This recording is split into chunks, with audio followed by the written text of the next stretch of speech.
Stop. Do not pour that fertilizer into the wilted container yet. That tomato may look hungry. The leaves are hanging, the flowers are dropping, and the soil surface looks pale and dry. Your first instinct may be to mix a strong liquid feed, soak the pot, and hope the plant wakes up by evening.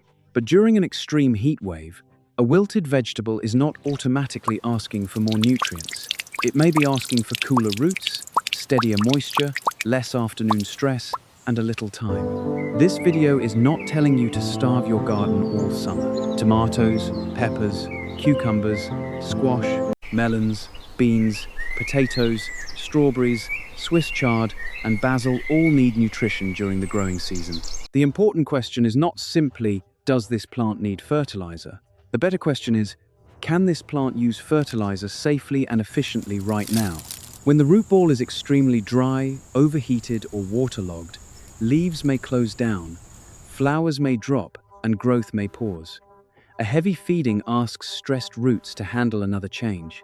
In dry soil, dissolved fertilizer salts can become more concentrated around the roots as water disappears.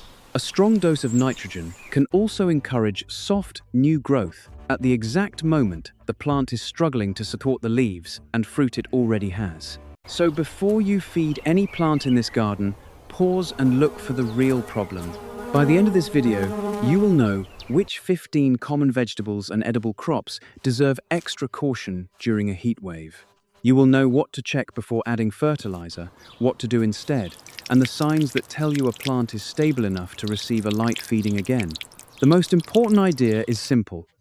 During extreme heat, do not feed the calendar, read the plant, check the soil. Stabilize the roots first. Imagine two identical tomato plants growing in black containers on a sunny patio. Both look tired at 3 o'clock in the afternoon. One pot is dry all the way through, and the water from the last irrigation ran down the side without wetting the center. The other pot is still saturated near the bottom because its drainage holes are partly blocked. The leaves look almost the same, but the treatment should not be the same. The first plant may need slow, thorough watering. The second may need better drainage and less water. Neither plant needs you to guess. That is why a heatwave rescue begins with diagnosis, not fertilizer. A cooler evening does not necessarily mean the heatwave is over. Do not replace missed feedings with a catch-up dose. Plants need stable conditions. Stay with me until the end, because I will give you a practical readiness checklist you can use for every crop in this video. It will help you decide when to restart feeding without relying on a fixed number of days. Before we reach the first vegetable, perform these checks on the plant in front of you. First, look at the plant early in the morning, not only during the hottest part of the day. Many large-leaved vegetables temporarily droop in intense afternoon heat because they are losing water faster than the roots can replace it. If the plant stands up again overnight and looks firm shortly after sunrise, that is different from a plant that remains limp in the cool morning. Afternoon wilt is a warning to investigate. Morning wilt is a stronger sign that the root zone needs immediate attention. Second, check moisture below the surface. A dry-looking crust can hide moist soil underneath, especially in a large raised bed. A damp surface can also hide a dry center in a container if water has been running down the sides. Push a finger, a wooden skewer, or a moisture probe several inches into the soil where the active roots are located. Check more than one spot in a large pot. You are not looking for a perfect number. You are asking whether the root zone is dry, evenly moist, or saturated. Third, watch how water enters the soil. Very dry potting mix can shrink away from the container wall and become difficult to wet.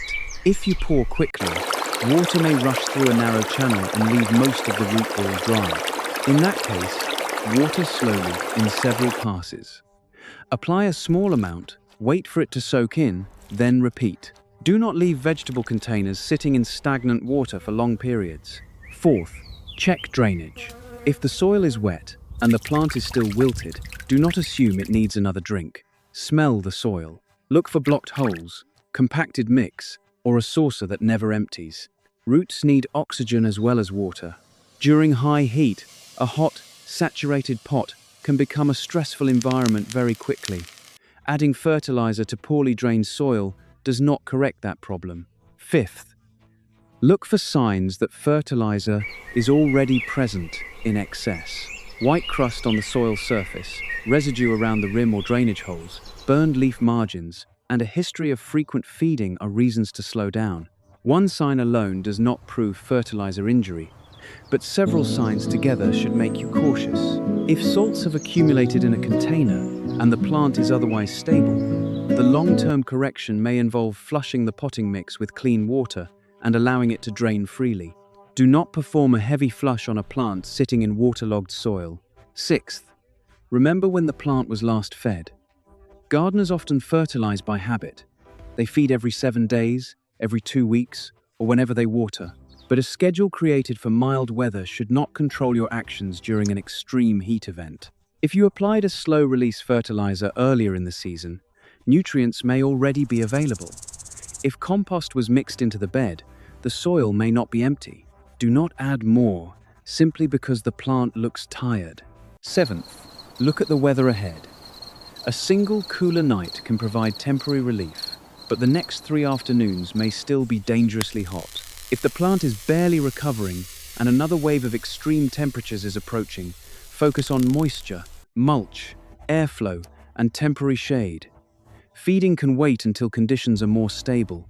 Eighth, inspect the whole plant. Check the stems for damage. Look under leaves for pests. Examine the crown and the base of the plant.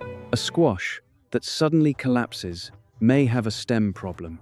A pepper that remains wilted in wet soil may have root damage. A cucumber with pale, stippled leaves may be fighting spider mites rather than hunger. Fertilizer cannot solve a broken stem, blocked drainage, severe pest pressure, or diseased roots. Finally, ask what stage the plant is in. A young transplant, a mature plant carrying fruit, and a crop nearing the end of its productive season do not need the same response. The goal during a heat wave is not maximum growth. The goal is to protect the plant's basic functions, preserve healthy leaves, support existing fruit when possible, and avoid creating additional stress. Now, let us begin with tomatoes, because their heat symptoms are frequently mistaken for hunger. Tomatoes are often the first plants gardeners try to rescue with fertilizer. The leaves curl inward, the top growth looks thin, blossoms fall without setting fruit. A plant that was growing quickly last week suddenly seems to stop. Those symptoms can look like a nutrient shortage, but heat changes the picture. Tomato flowers are sensitive to prolonged high temperatures, especially when hot days are followed by unusually warm nights. Pollen may not function normally, and blossoms can drop even when the plant has enough nitrogen, phosphorus, and potassium.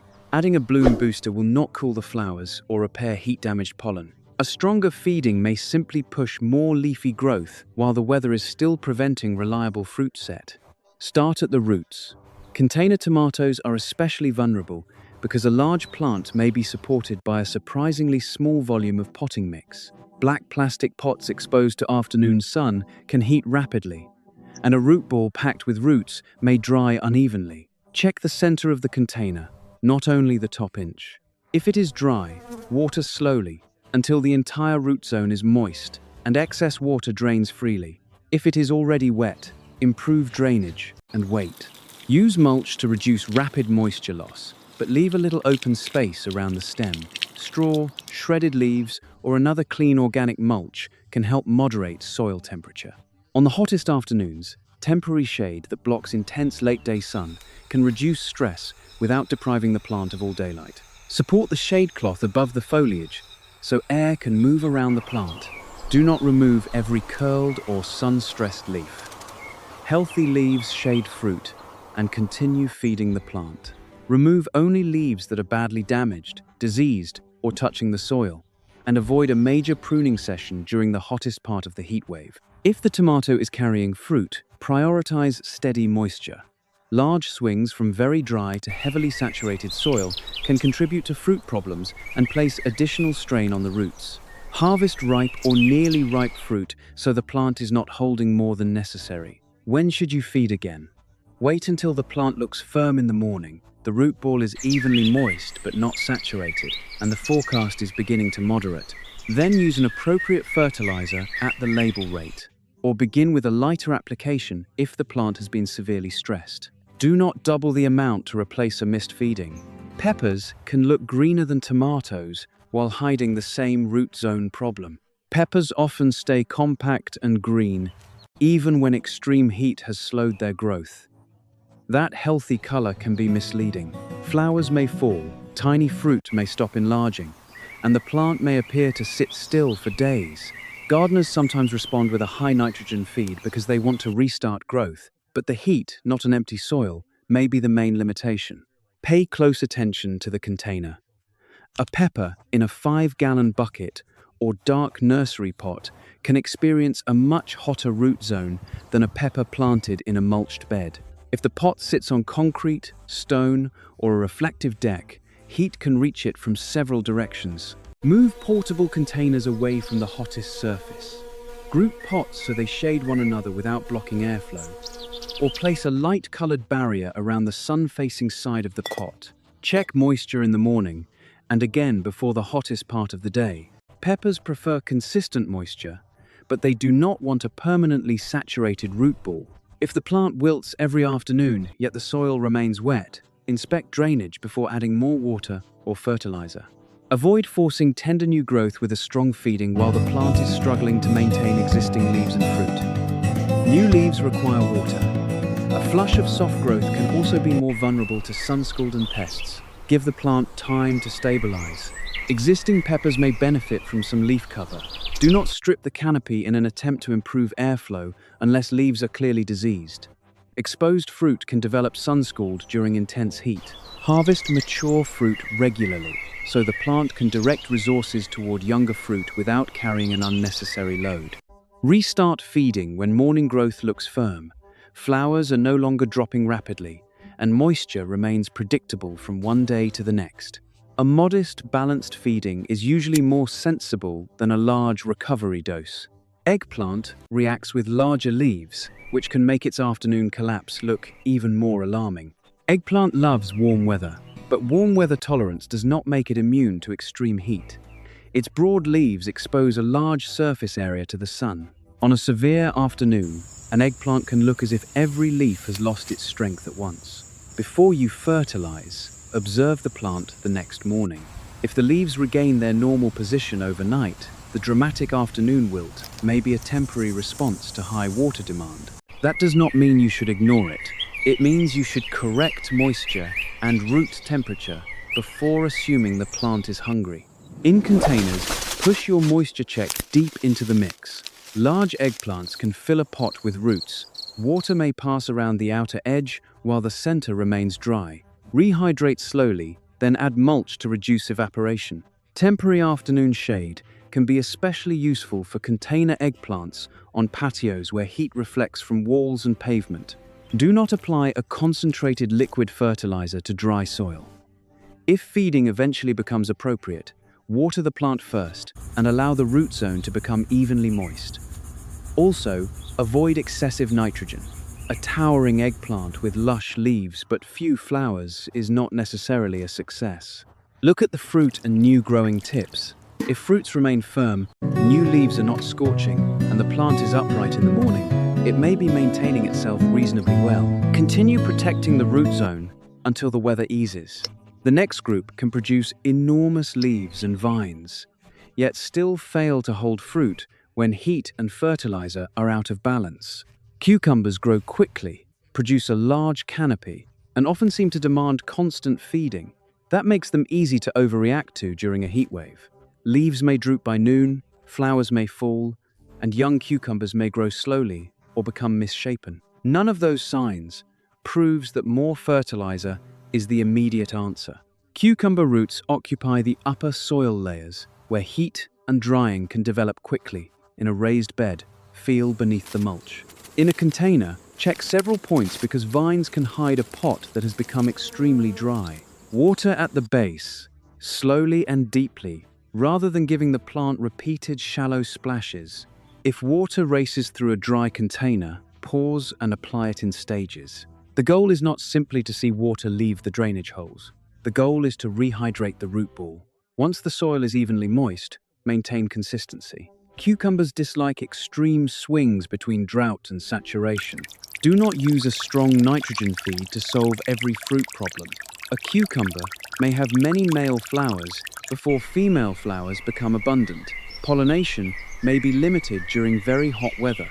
Fruit may also abort when the plant cannot maintain water balance. More nitrogen can create even more vine and leaf growth without correcting pollination or heat stress. Harvest cucumbers while they are young and tender. Overgrown fruit pulls resources from the plant and can reduce continued production. Removing mature fruit is often more helpful during stress than trying to force new growth with fertilizer. Protect the foliage, but do not keep it constantly wet late in the day. Water the soil rather than spraying the entire plant whenever possible. If you use shade cloth, provide relief from harsh afternoon sun without turning the site into deep shade. Wait to feed until the vine is firm in the morning. New leaves are developing normally, and the soil no longer alternates between bone dry and soaked. Then return to a sensible feeding routine rather than a heavy correction.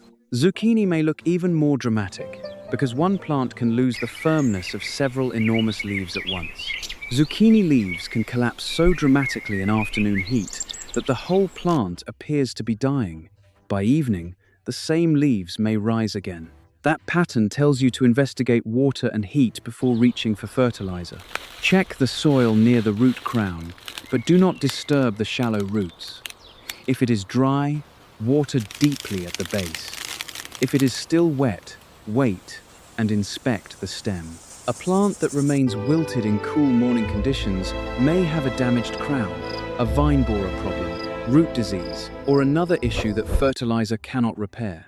Fruit that begins to grow and then shrivels is often blamed on poor nutrition. In many cases, incomplete pollination is the real cause. During extreme heat, pollinator activity can change, and flowers may open for a limited period.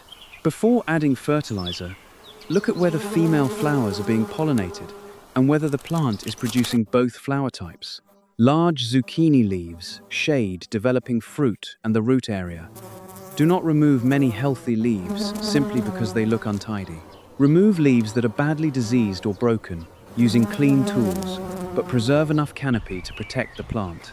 Mulch can help keep moisture stable. Place it around the root zone without piling it against the crown. In a container, shade the pot itself if the side receives intense afternoon sun.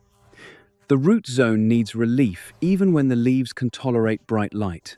Resume feeding only when the plant is upright in the morning, the crown is healthy, and new leaves are unfolding without immediate scorch. A light application at the proper dilution is safer than trying to compensate for every missed feeding at once. Yellow squash looks similar, but the fruit itself can reveal a different problem. Yellow squash shares many of zucchini's heat responses. Large leaves droop, flowers fail to develop into fruit, and young squash may turn yellow or decay at the blossom end. Gardeners often interpret this as a demand for fertilizer, but failed pollination and unstable moisture are common explanations. Look closely at the young fruit. If it began swelling and then stopped, check whether the flower was pollinated. If the end of the fruit is soft or discolored, remove it so the plant does not continue supporting damaged tissue. Then evaluate watering. Soil that repeatedly becomes extremely dry can disrupt fruit development, while saturated soil can damage roots. Avoid a strong feeding while the plant is visibly wilted. A stressed squash does not need to be pushed into producing an even larger canopy. It needs enough functioning leaf area, healthy roots, and consistent water. Protect the plant from the hottest afternoon exposure if necessary, especially in a container. Keep mulch away from the crown, and avoid burying the base under wet organic material. When normal morning firmness returns and new flowers are opening on a stable plant, you can consider a modest feeding based on the fertility of your soil and the product label. Pumpkins spread much farther, but their recovery still begins at a surprisingly small root zone. A pumpkin vine may cover a large corner of the garden, yet most of the plant still depends on conditions near its main root system. During a heat wave, gardeners sometimes water the leaves and distant sections of vine, while the soil near the crown remains too dry. Then they add fertilizer because the vine looks tired. Start at the base. Check moisture where the main roots enter the soil. Apply water slowly over a wide enough area to reach those roots, not just in one small puddle beside the stem. Mulch the root zone to reduce evaporation, but keep the crown visible and dry enough for airflow. If the pumpkin is carrying large fruit, it is tempting to use a strong bloom or fruiting fertilizer. Do not feed heavily while the vine is wilted and the soil is hot or dry. First, stabilize moisture. Existing slow-release nutrients and the soil's fertility do not disappear simply because the afternoon is hot. Avoid encouraging a surge of tender vine growth during the most stressful period. Protect healthy foliage because it shades fruit and supports photosynthesis. If a pumpkin is resting on very hot soil or a dark surface, place a dry board, tile, or thick layer of clean straw beneath it to reduce direct heat and moisture contact. Inspect the entire vine for damage. A single broken, crushed, or diseased section can cause wilting beyond that point. Fertilizer will not reconnect it. Resume feeding when the vine is firm in the morning, the crown is healthy, and fruit growth has become steady again. Use the normal recommended amount, not a double dose. Watermelon adds another risk: sudden changes from very dry soil to heavily saturated soil. Watermelon vines need warmth, but they perform best when the root zone is not swinging between extremes. During a heat wave, a gardener may allow the bed to become very dry, then flood it and add fertilizer in one rescue attempt. That sudden change can stress roots and complicate fruit development. Check beneath the surface before watering. Water deeply enough to reach the active roots, then allow the soil to remain moist rather than constantly flooded. In sandy soil, this may require more frequent attention. In heavy soil, it may require slower applications and careful drainage. Do not assume a long vine with limited fruit needs more nitrogen. Excessive nitrogen can favor vegetative growth. Heat, pollination conditions, moisture instability, and plant maturity all influence fruit set. A fertilizer cannot correct every missing fruit. Protect developing melons from direct contact with scorching surfaces. A board, tile, or bed of clean straw can separate fruit from hot soil and reduce the risk of damage. Preserve healthy leaves that shade the fruit. Avoid aggressive pruning during the heat wave. If vines wilt in the afternoon but recover by morning, continue monitoring. If they remain limp, inspect the crown, soil moisture, and roots. Do not apply fertilizer to a plant whose root zone is still dry.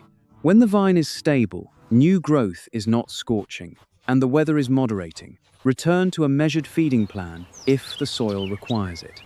Never try to replace missed applications with one heavy dose. Cantaloupe shares many of these needs, but its flowers and young fruit often reveal stress sooner. Cantaloupe can produce vigorous vines and still lose flowers or tiny fruit during prolonged heat. That loss can make the plant appear underfed. But flower drop is not a reliable fertilizer test. Begin with moisture. Keep the root zone evenly moist while fruit is setting and enlarging, but do not keep the soil continuously saturated. Mulch can help, especially in beds where the upper soil dries rapidly. In containers, check whether the pot is large enough for the vine and whether the root ball has become crowded. Next, think about pollination.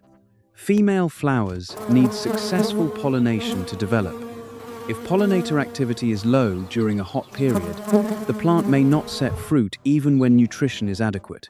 Adding more nitrogen can create thicker vines and more leaves without solving that problem. Avoid feeding a visibly wilted cantaloupe in dry soil. Rehydrate and cool the root zone first.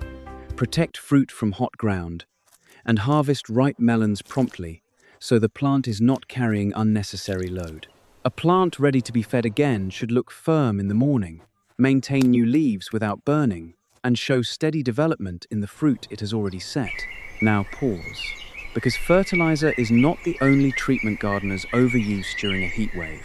By now, it may sound as though fertilizer is the villain and water is always the answer. That is not true.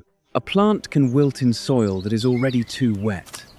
When pores in the soil remain filled with water, roots receive less oxygen. Hot, saturated conditions can weaken root function, and the leaves may droop even though plenty of water surrounds the roots. Pouring in more water makes that problem worse. Adding fertilizer does not solve it. Always test before watering. Empty saucers, clear blocked drainage holes. Raise containers slightly if they sit flat against a surface that seals the holes. If the mix remains wet for an unusually long time, improve airflow and protect the pot from intense heat while it dries to a healthier level. This is why we do not use one automatic response for every wilted plant. Dry plants, waterlogged plants, pest-damaged plants, and heat-stressed plants can look similar from a distance. The soil tells you which direction to take. Green beans make this mistake difficult to notice because their leaves and flowers do not always recover at the same speed. Green beans can appear to recover quickly after watering because their leaves regain firmness, but the flowers and tiny pods may still be affected by the heat. That delay leads gardeners to add fertilizer when the plant is actually struggling with temperature and moisture. Beans do not benefit from a large dose of nitrogen during fruiting. Too much nitrogen can encourage foliage at the expense of flowers and pods. During a heat wave, the priority is to keep the root zone evenly moist and reduce additional stress. Water at the base early enough that moisture can move into the soil before the hottest hours. Avoid repeated shallow watering that encourages roots to remain near the surface. In containers, check whether the entire pot is wet, not only the outer edge. Pole beans growing on a trellis can lose a great deal of water through their canopy, so a small container may require careful daily observation. If flowers are dropping, do not assume the plant needs more feed. Heat itself can interfere with pod set, and dry soil can make the problem worse. Protect the root zone with mulch, and use temporary afternoon shade if the site receives punishing reflected heat. Inspect for spider mites and other pests under the leaves. Hot, dry conditions can favor them, and their feeding may create pale, stippled foliage that looks like a nutrient problem. Resume fertilizer only if the plant is stable. The soil test or previous fertility plan indicates a need, and new flowers are opening on healthy growth. Begin lightly. Beans often need less supplemental nitrogen than heavy-feeding fruiting crops. Okra is famous for tolerating heat, but heat tolerance is not the same as immunity to root stress. Okra is one of the crops most likely to make gardeners dismiss heat stress. The plant thrives in warmth, grows quickly, and often keeps producing when other vegetables slow down. But a container of okra can still become dangerously hot and dry, and a stressed plant should not receive a strong feeding simply because okra is labeled heat-loving. Look at the newest leaves. If they are small, curled, or scorched, check moisture and root temperature. A tall okra plant in a narrow pot may have more top growth than the root ball can support during an extreme afternoon.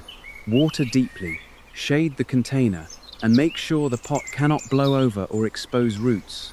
Harvest pods while they are tender. Old, fibrous pods continue drawing resources and can slow new production. Regular harvest reduces the load without forcing the plant with fertilizer. Avoid heavy nitrogen during the hottest period. It can produce rapid, soft growth that requires even more water. If the plant is healthy in the morning, the soil remains evenly moist, and the forecast is improving. Return to a modest feeding routine based on your soil and product. The next crop hides almost everything important beneath the soil. Potatoes are different because the harvest is developing underground. A gardener may see yellowing or tired foliage and immediately add fertilizer, yet excessive nitrogen late in growth can encourage leaves rather than tubers. Heat in the root zone matters. Potatoes form best in cooler soil than many summer fruiting vegetables prefer. Containers, grow bags, and dark towers can heat rapidly in direct sun. Mulch the surface, shade the side of the container, and move portable bags away from reflected heat if possible. Check moisture deep in the container. The upper layer may dry while the center remains moist. Water slowly until the entire root zone is damp. Then allow excess water to drain. Avoid keeping the mix saturated, because potatoes need oxygen around the developing tubers. Do not add a concentrated fertilizer to dry soil. If the plants are already well into tuber development, ask whether additional feeding is actually part of your plan or simply a reaction to the weather. Natural aging can also cause lower foliage to yellow as the crop approaches maturity. Hill soil or clean mulch around exposed tubers so sunlight does not reach them. But do not bury wet stems under a dense layer that holds excessive moisture. In containers, inspect the sides for overheating and ensure drainage holes remain open. If foliage remains upright in the morning, new damage has stopped, and moisture is stable, a light feeding may be appropriate earlier in the crop cycle. Near maturity, withholding extra nitrogen may be the better choice. The plant stage matters more than the date on the fertilizer calendar. Strawberries keep their roots much closer to the surface, so they can react even faster to a hot, dry container. Strawberries have shallow roots and a small crown that can be damaged by rapid changes in moisture and temperature. Hanging baskets, strawberry towers, and small patio pots dry especially fast during extreme heat. Check the center of the pot and the pockets along the side of a tower. Water may wet the top while lower pockets remain dry. Apply water slowly and confirm that each root zone receives moisture. At the same time, do not let the crown sit in saturated soil. Good drainage is essential. A wilted strawberry with pale leaves may look hungry, but do not apply strong fertilizer to a dry basket. Rehydrate the mix first, protect the plant from the harshest afternoon sun, and remove damaged or rotting fruit. Keep healthy leaves because they shade the crown and support the remaining berries. If berries rest against a hot container wall or dry soil, use clean straw or another light mulch to protect them. Temporary shade can reduce leaf scorch, but maintain enough morning light for healthy growth. Strawberries can be sensitive to excess salts in containers. If you see crust around the rim and know the plant has been fed frequently, pause. Once the plant is stable and drainage is good, clean water can help move accumulated salts through the pot. Do not flush a waterlogged container. Restart feeding only when the crown is firm, new leaves are opening normally, and moisture remains consistent. Use a dilute, appropriate fertilizer and watch the plant for several days before applying more. The final two plants are grown for their leaves, but that does not mean pushing new leaves during extreme heat is always helpful. Swiss chard tolerates warmth better than lettuce and spinach, but its broad leaves still lose water quickly. In severe heat, the outer leaves may droop, scorch, or become tough. A gardener may add nitrogen to force a new flush of tender leaves, but that new growth will also demand more water. Harvest badly damaged outer leaves, but do not strip the plant. Leave enough healthy foliage to power recovery and shade the crown. Water deeply at the base and use mulch to slow evaporation. In very hot regions, light afternoon shade can keep the leaves usable without removing all sunlight. Check the root zone before every watering. Chard in a container can dry quickly, yet a deep pot may remain wet near the bottom. Adjust to the actual moisture rather than a fixed schedule. When the plant remains firm through the morning, new leaves emerge without scorched margins, and the heat begins to ease. A light nitrogen-containing feed may support renewed leaf production. Until then, protect the roots rather than pushing the top. Basil can change from lush to stressed in a single hot afternoon, especially once flowering begins. Basil loves summer warmth, but its soft leaves can lose moisture rapidly. A plant that was lush in the morning may hang by late afternoon, and stress can speed flowering. It is tempting to pour on a high nitrogen feed to create more leaves, but tender new growth is difficult to support when the root ball is hot and dry. Check moisture at the base. Small basil pots often contain more roots than soil by midsummer. Water slowly and thoroughly. Then let excess water drain. If the plant sits on hot concrete, lift it onto a stand or move it where the container receives protection from late-day sun. Pinch flower spikes if you want continued leaf production, but do not cut the plant back severely while it is badly wilted. Leave enough foliage for recovery.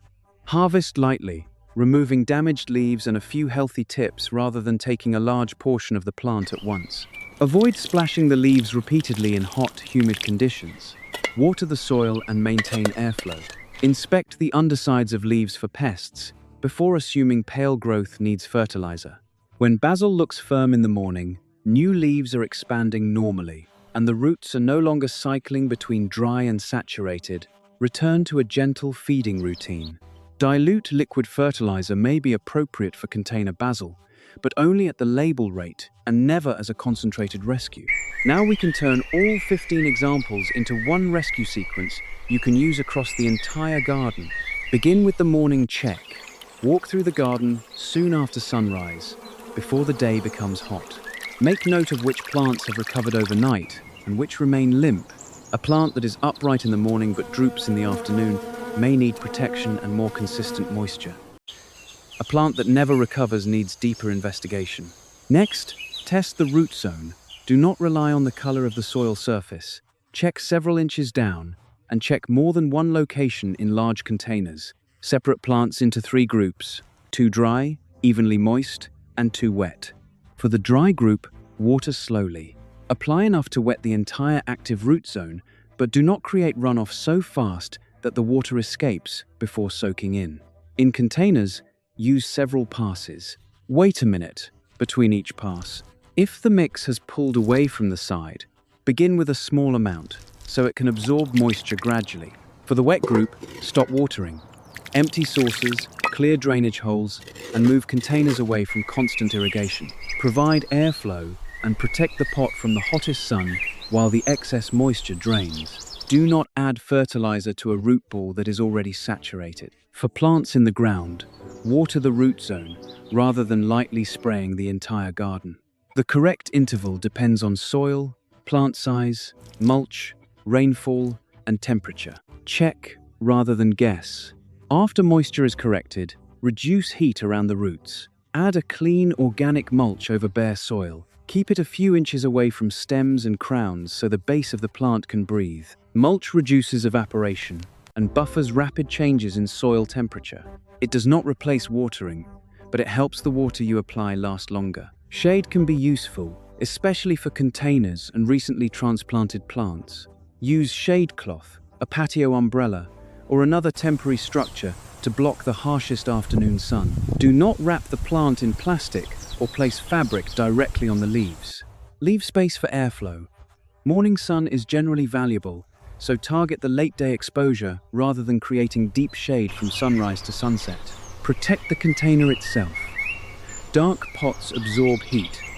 A light-colored outer sleeve, a piece of cardboard on the sun-facing side, or grouping pots together can reduce direct heating.